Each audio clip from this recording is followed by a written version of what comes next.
Hey, Home Group Pastors, I want to welcome you to this tutorial for Home Group Lesson 4 of the Deuteronomy series.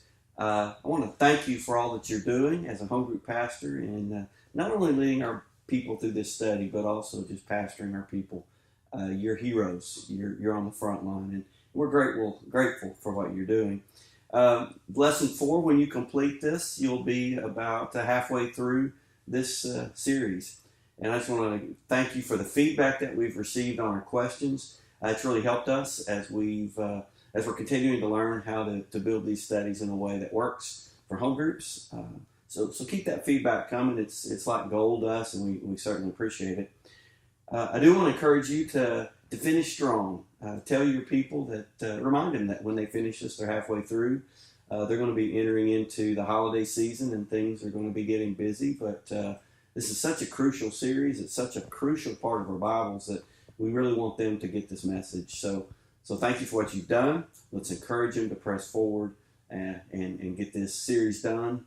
We do think it's really important about the forming of our mission as a church.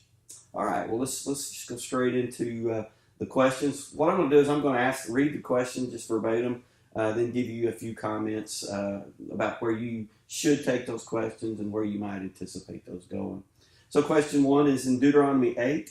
Moses gives Israel some warnings about the dangers of satisfaction or excess, and when they enter the Promised Land.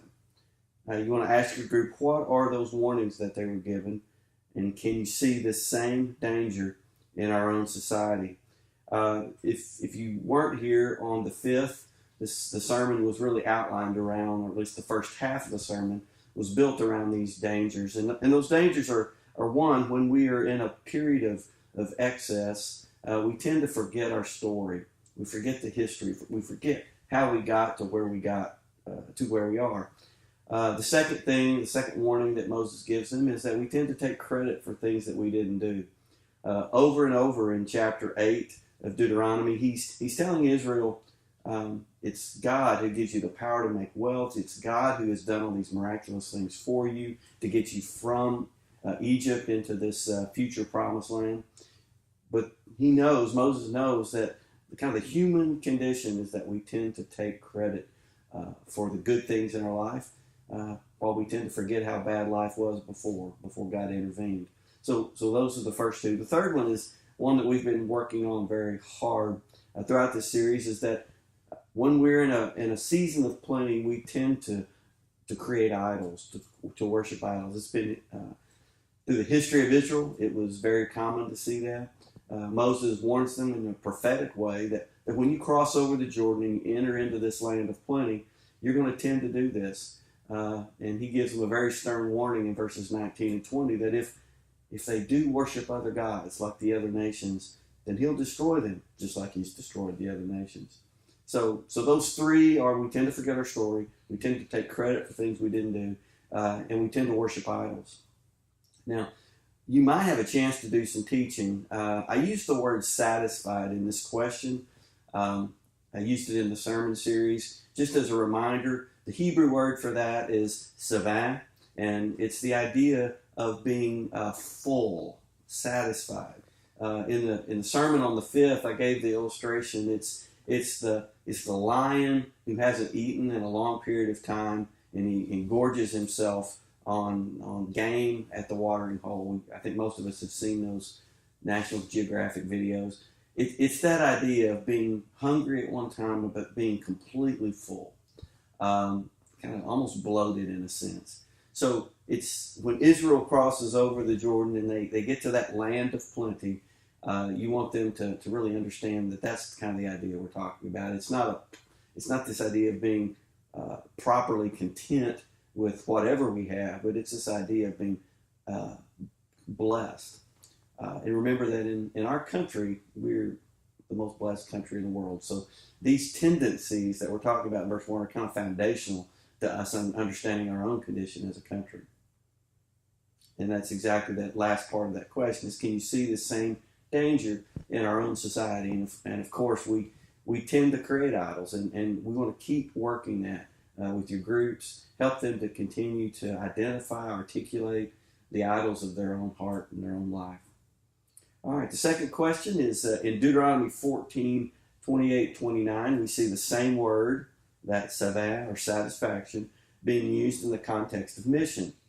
What are the three groups mentioned in this verse, and how is the way it's used here different than in chapter 8? And then what does this mean for our church? The way that that passage in chapter 14 is laid out, it talks about using our bounty, our wealth, a tenth of that to be used to support, in Israel's context, it was the Levites, the aliens, or maybe your translation says sojourners, and it was the fatherless, which is, and the widows and the orphans. So Levites, aliens or outsiders, and then fatherless. Those three groups of people in our current culture would be, the Levites would be basically the priestly tribe. And so for us, that would translate into the church, its staff, all that it takes to run and operate a church. So out of our bounty, out of our wealth, we're to give to support the mission of the local church. Aliens or sojourners, that's the equivalent of outsiders, those who aren't Christians, who rub shoulders with us in society, maybe even come to the church and experience worship with us. Our wealth should be used to help those in need. Lastly, the fatherless, or the widows and orphans, that's kind of a summary statement for the poor. We unpacked that a little bit on the fifth, is that the widows were those who had no means of creating wealth for themselves. The orphans were the fatherless. They had no opportunities. So it was Israel's responsibility that all that group of poor, they were to take care of them, and out of their wealth they were to support them. What does that mean for our church? Well, let them wrestle with that a little bit, and I think the last question will cause them to wrestle some more with that. But let's, as a church, begin to think about how we're using the offerings that we have. How are we using our wealth as individuals in our community and in the church? Let them come up with some creative ideas, and let that be free for a little bit. The third question, in our American economy, is based on consumer spending and consumerism. How has this affected the church and us as individuals?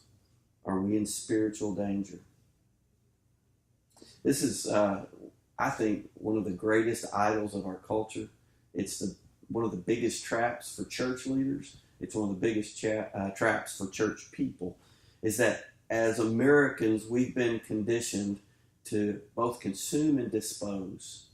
We have a disposable economy.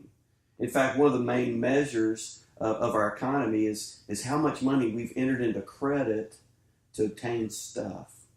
And if we have not entered into obtaining a lot of credit to obtain stuff, then as an economy, the analysts will begin to say that we're teetering on the brink of some danger.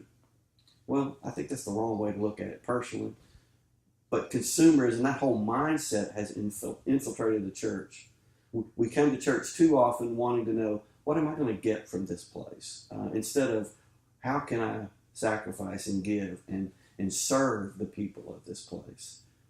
We've lost a sense of family in a lot of churches, and in Lake Valley we've worked really hard on that, but I don't think we need to be arrogant or naive to think we aren't really, really impacted by this. We're a consumer culture. So let your group begin to again wrestle with this idea of, because we have all these resources, because we have been blessed, that we need to remember our story first of all. We don't need to take credit because we were born in a country with incredible advantages. I used the phrase this past week that many of us think we've hit a triple, when in reality we were born on third base.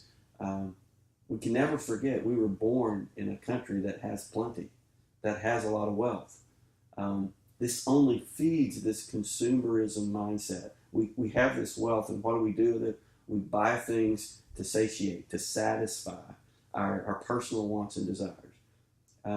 Let's just really wrestle with this as a church and think about how that spiritually begins to affect us. We've talked a lot in this series that Polytheism is more dangerous than atheism.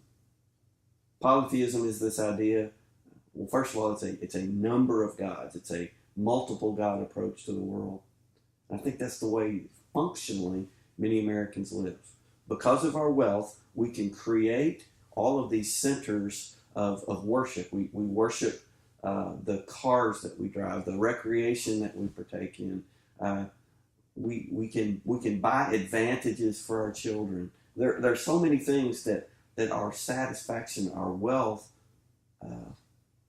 puts us in danger of losing this idea of radical monotheism, that God is alone God, and God cannot be contained. God cannot be, that we can't create an image for God, that God is superior to all of this stuff that we're accumulating. And I know for some of us this is a little bit abstract, but hang in there with your group, and you yourself as a leader begin to wrestle with this yourself, and think about in your own life, and maybe give some personal examples of how maybe you've set up an idol.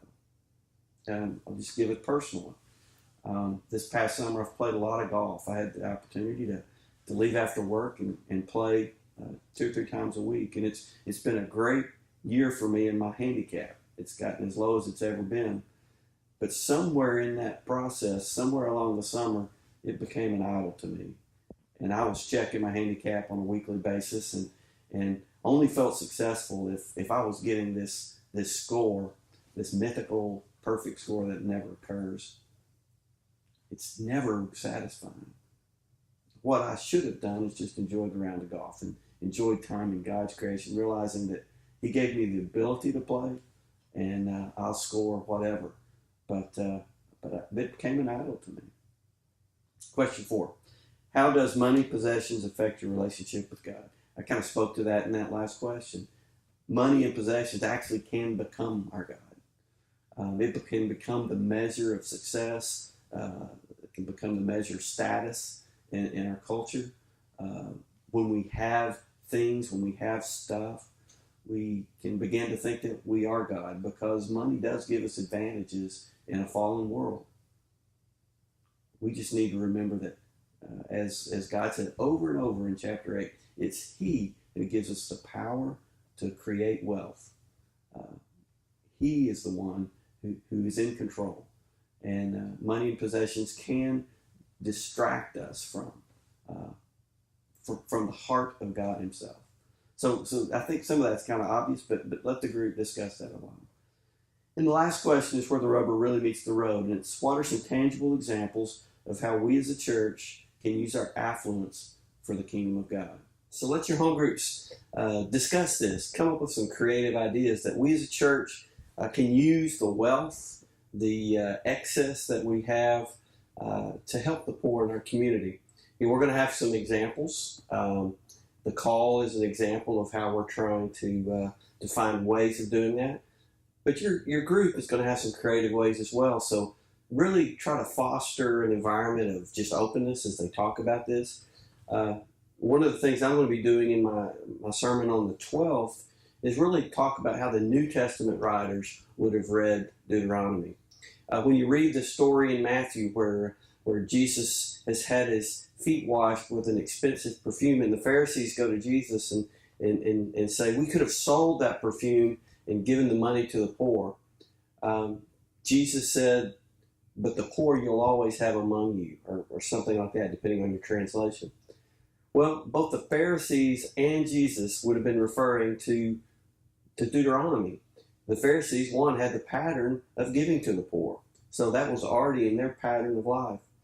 But Jesus wasn't reading that passage to set up some fatalistic, desperate acknowledgement that we can't do anything about the poor, which is often the way we American Christians use it. He was actually just saying that it's important that you focus on me now because I'm about to be gone. And then you can go about your business of helping the poor. I believe that's actually a proper reading of that text. In fact, so if you look at Deuteronomy, I believe it's in chapter 10, Moses talks about the poor will always be among us. And then the next phrase is that, so get on about the business of taking care of the poor. So we need to understand how Paul, James, Jesus, all the New Testament characters that we read about are reading Deuteronomy. So as a body, as we move into this next phase, we're going to be thinking of ways that we can really impact our kingdom. There'll be a few specific examples of what we can do, like the call and others that we'll bring to you. But we think the vast majority of this will be you as individuals finding your call, you as home group leaders leading your groups to find causes for your group. We really want this to be a grassroots movement of the church. Well, I think that's it. Lesson 4. Once you've done that, you're halfway through. Thank you for all you're doing. We really appreciate your ministry to Lake Valley, and we honor your commitment to our Lord Jesus Christ. So have a great week. Hope you have a great meeting. Thank you.